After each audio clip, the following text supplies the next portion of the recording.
এলাকার মান্যগণ্য ব্যক্তি, চেয়ারম্যান, মহল্লার ব্যক্তি দ্বারা আমরা বারবার তাদেরকে নিয়োগ প্রক্রিয়ার জন্য বাস্তবায়ন করার জন্য আমরা চিঠি দিয়েছি এবং ডিসি স্যার চিঠি দিয়েছে, এমডি স্যারও চিঠি দিয়েছে, কিন্তু তারপরও আমরা বাস্তবায়ন করতে পারিনি।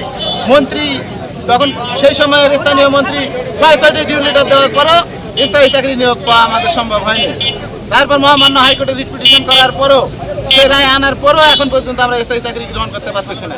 তাই আমরা এইবারের সংগ্রাম, এবার আমাদের এই ১৬ বছর যে নিয়োগ প্রক্রিয়া বন্ধ রাখা, ১৬ বছরে যে একটি স্টাফও নিয়োগ দিল না, স্টাফ দিতে মানে যে স্টাফ ছিল এখন মরি যে চাকরিচ্যুত হয়ে রিটায়ার্ড হয়ে এখন মাত্র ২২ জন স্টাফ দিয়ে বড়পুকুরিয়া কয়লা খনি চলতেছে। তাই এই বড়পুকুরিয়া কয়লা খনিতে আমরা শুরু লগ্ন থেকে কাজ করে আসার পরও আমাদের ভাগ্যের কোনো উন্নতি হয়নি। আমরা এখন আমাদের মূল টার্গেট আমরা স্থায়ী নিয়োগ চাই, এটাই আমাদের এক দফা এক দাবি।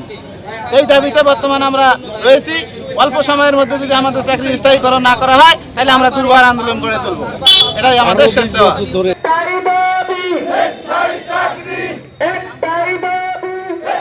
শ্রমিক আছি যারা এই বড়পুকুরিয়া কয়লা খনিকে ২৪ ঘন্টা সচল রাখার শ্রম দিয়ে আসতেছি।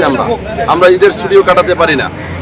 তাই কর্তৃপক্ষের কাছে বারবার দফায় যাবে আমরা আলোচনায় বসলে তারা আমাদের সুযোগ সুবিধা তো বৃদ্ধি করেনি কোনোদিন। আমাদের এখানে স্থায়ী করার কথা থাকলেও তারা তাদের প্রতিশ্রুতি রাখেনি, স্থায়ীর কোনো পদক্ষেপ তারা গ্রহণ করেনি। আমরা এই প্রতিষ্ঠান একটি লাভজনক প্রতিষ্ঠান। এই প্রতিষ্ঠানে আমরা আমাদের শ্রম মেধা দেই। যে প্রতিষ্ঠানে আমরা অনেক গুরুত্বপূর্ণ প্ল্যান্ট চালিয়ে থাকি, যে প্ল্যান্টগুলো হঠাৎ করে কেউ আসি চালাতে পারবে না। সুতরাং একটি লাভজনক প্রতিষ্ঠানে, যে প্রতিষ্ঠানের কয়লা দিয়ে বিদ্যুতের চুলা জ্বলে অথচ এই শ্রমিকের ঘরের চুলা জ্বলে না, আমরা চাই আমরা ভালোভাবে বেঁচে থাকতে। আমাদের এই দাবি এক দফা এক দাবি স্থায়ী চাকরি। কর্তৃপক্ষ আগামী ১০ কর্মদিবসের মধ্যে যদি এটার কোনো দৃশ্যমান পদক্ষেপ না নেয় তাহলে আমরা আগামী ২ আগস্ট থেকে কঠোর কর্মসূচি ঘোষণা করব। এতে যদি আমাদের আত্মহত্যা দিতে হয়, শ্রমিক বিপ্লব ঘটাতে হয়, রাজপথ রেলপথ যদি অবরোধ করতে হয়, প্রয়োজনে আমরা তাই করব।